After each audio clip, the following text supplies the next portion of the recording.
welcome to or welcome back to No Pants Profits. My name is Richard. Today I'm coming to you from Galveston, Texas, and we are going to be exploring the Pirate Museum. This is about a 2-minute walk from where you get on the cruise ships, and they have a combination of the Pirate Museum and the Haunted House. So you know what?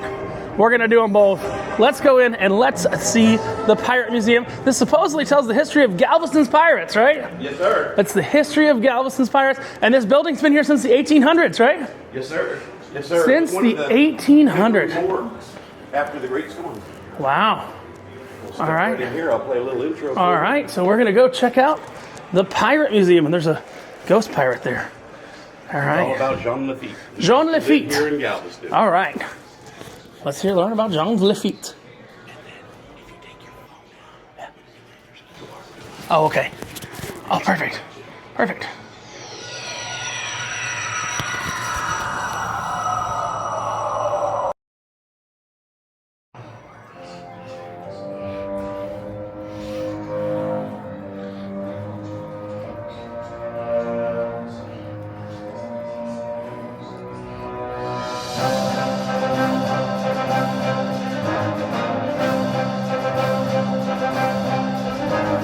Welcome to Pirates, Legends of the Gulf Coast. Well, blow me down, that not be very pirate proper. So belay that, and allow me to offer you all a hearty ahoy, mateys. What? Ye landlubbers be greeting you with silence and still sails. Methinks ye be wanting those barnacles blasted. Now, let's try that again. And this time take careful notice of the cannon across your bow there. And when I give you an ahoy, matey, you respond back with ahoy! Now, ahoy, mateys! Ahoy! Don't let me be thinking that I don't see you there with your heart not in it. Methinks the ship may be needing a new anchor.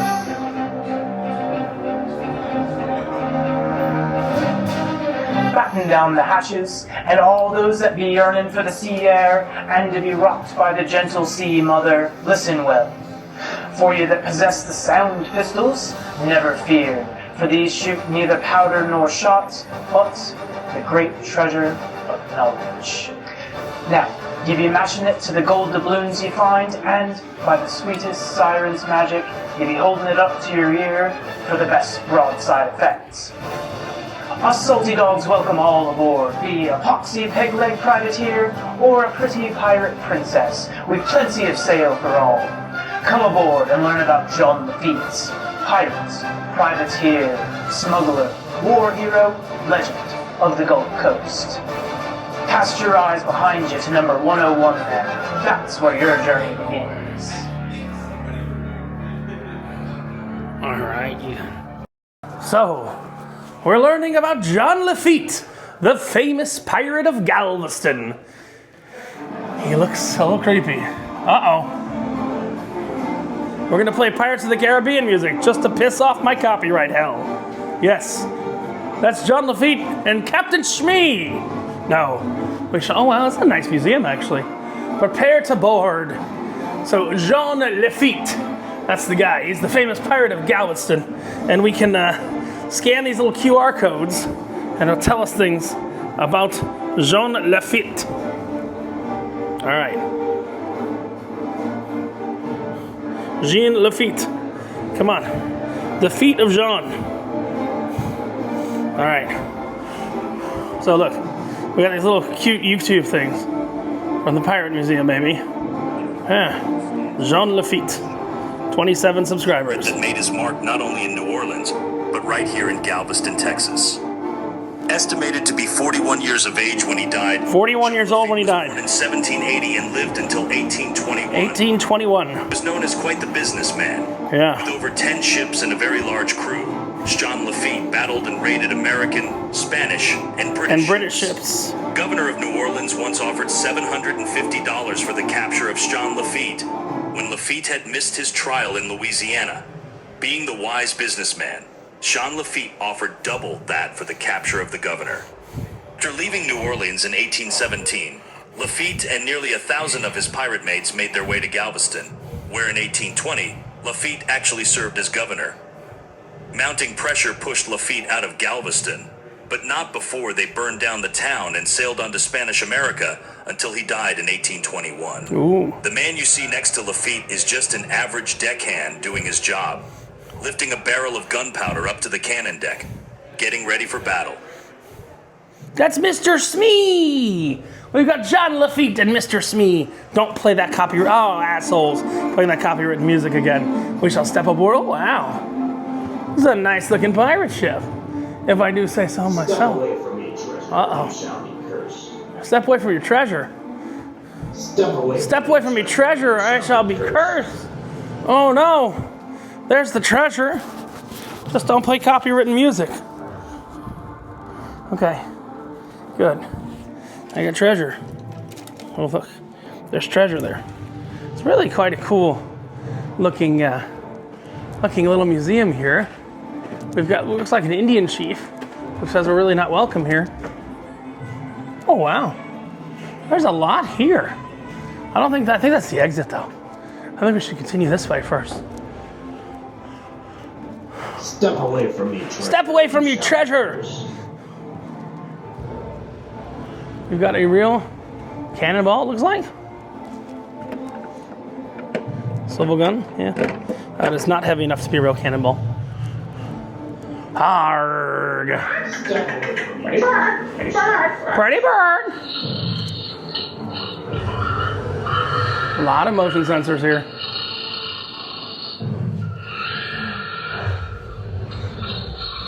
Pirate weapons. The captain's cabin. Let's learn about pirate weapons, shan't we?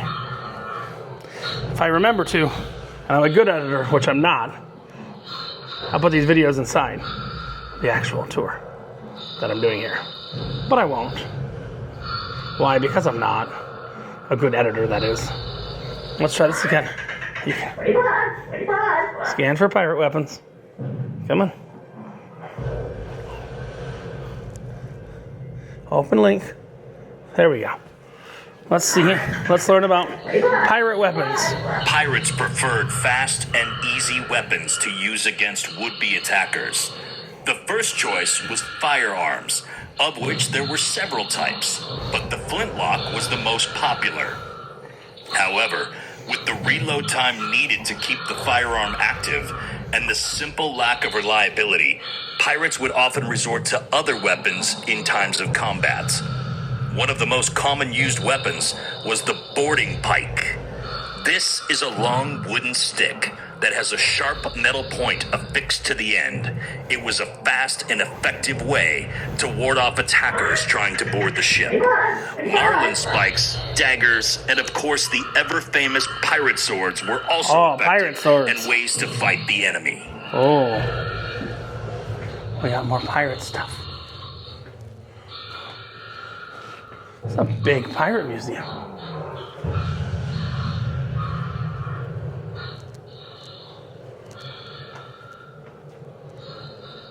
It says employees only and then caution open door slowly. The Jolly Roger. Arr, shiver me timbers.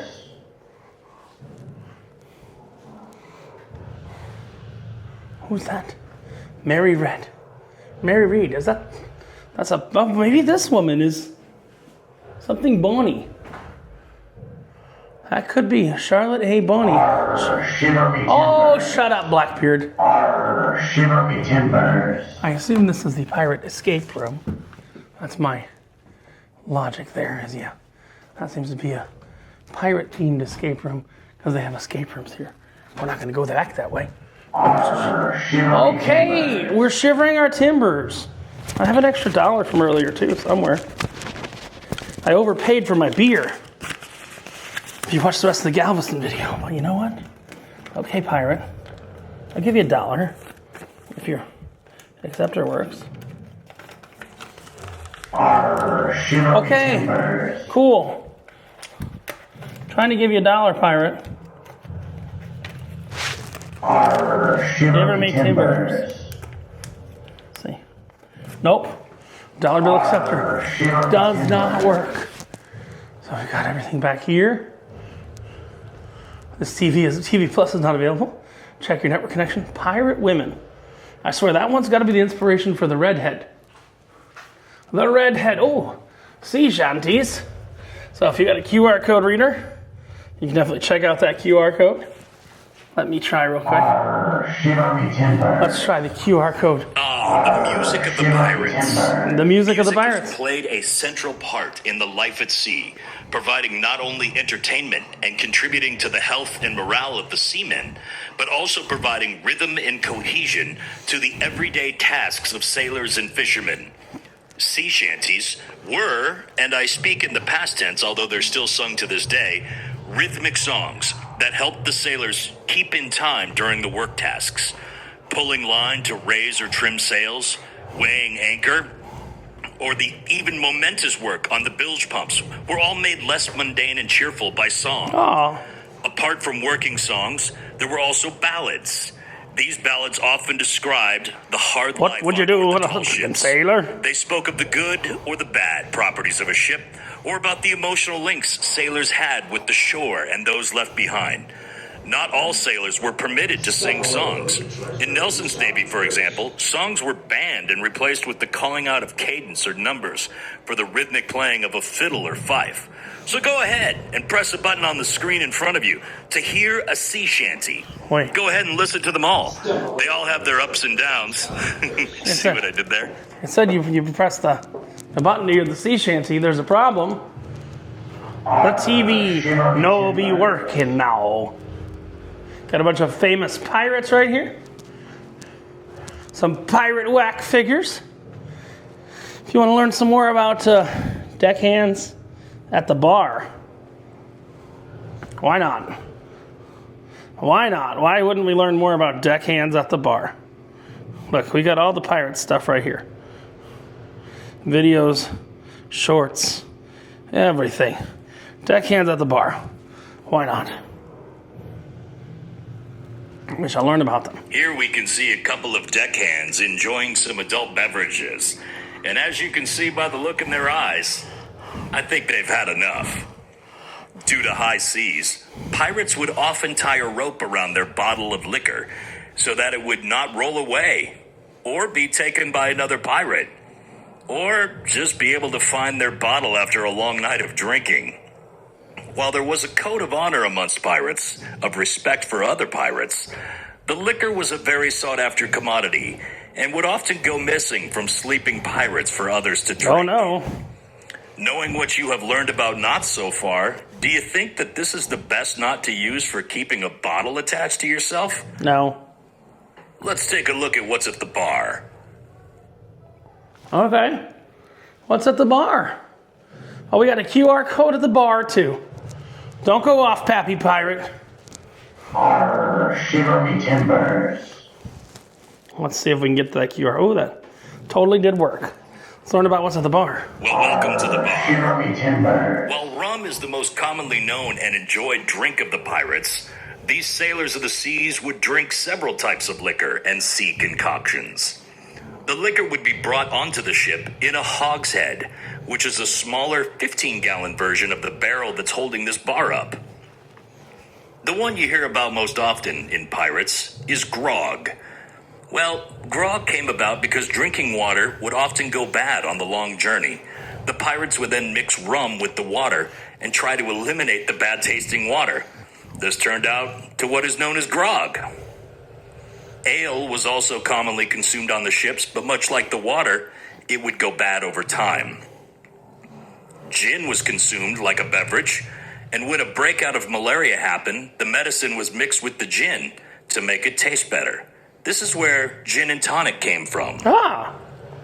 The officers of the ship would often enjoy port wine in the confines of the captain's quarters. And the most mysterious of the pirate drinks was a French concoction called absinthe.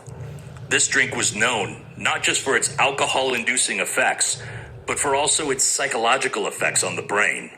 Often poured over a sugar cube and mixed with water to bring down the high alcohol content, the absinthe mix was called the drink of the pirates, due to the fact that pirates would often drink so much they would slowly poison themselves and die. I think I'll stick with the rum. So we learned there about gin and tonics. which I didn't know that was the origin of gin and tonic. And we've learned why I don't fucking drink absinthe. Yeah. I don't like absinthe. Step away from me, treasure. Oh. Tell me to still step away from his treasure. Cute little museum right here. And I believe there's a whole thing about pirates on the way out and pirate culture. Well, how pirates have gone into modern day movie culture. But this would be a great place for a thumbnail, eh?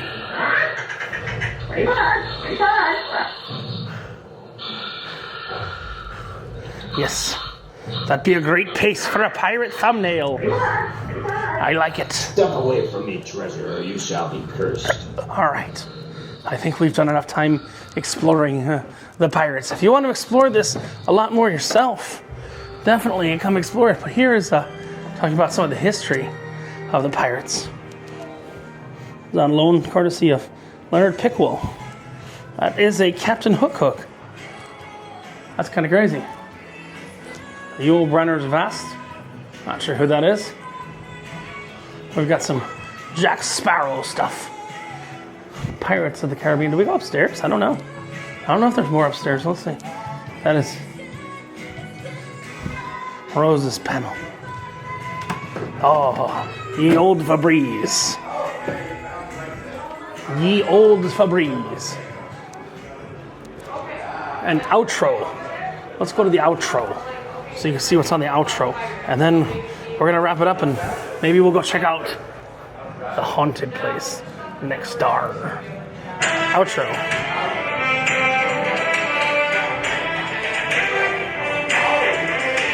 Hi, mateys. Well, we hope you have enjoyed your tour of Pirates Legends of the Gulf Coast.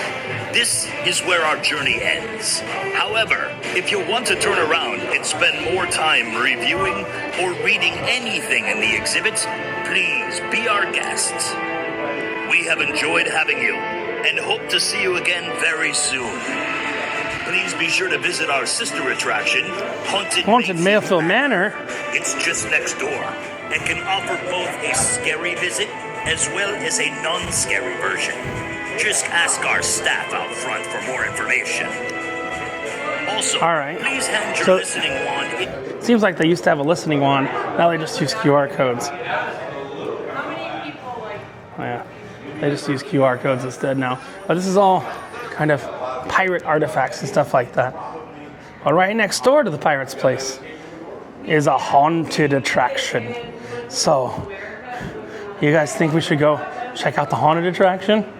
It's Texas's only year-round haunted house, it says. So now that we've checked out the pirate's attraction, which was, a good use of 20 minutes or so, let's go ahead and check out the haunted attraction. Now, I cannot show you the entirety of the haunted attraction, but I could show you some little clips here and there. What they asked me to do is to not show any videos. They said, don't show any videos of their video screens, and I'm going to respect that, but I will show you everything except for the video screens. But that's Pirates. Next up, the Haunted Mayfield Manor, but a separate video, so stay tuned for that one.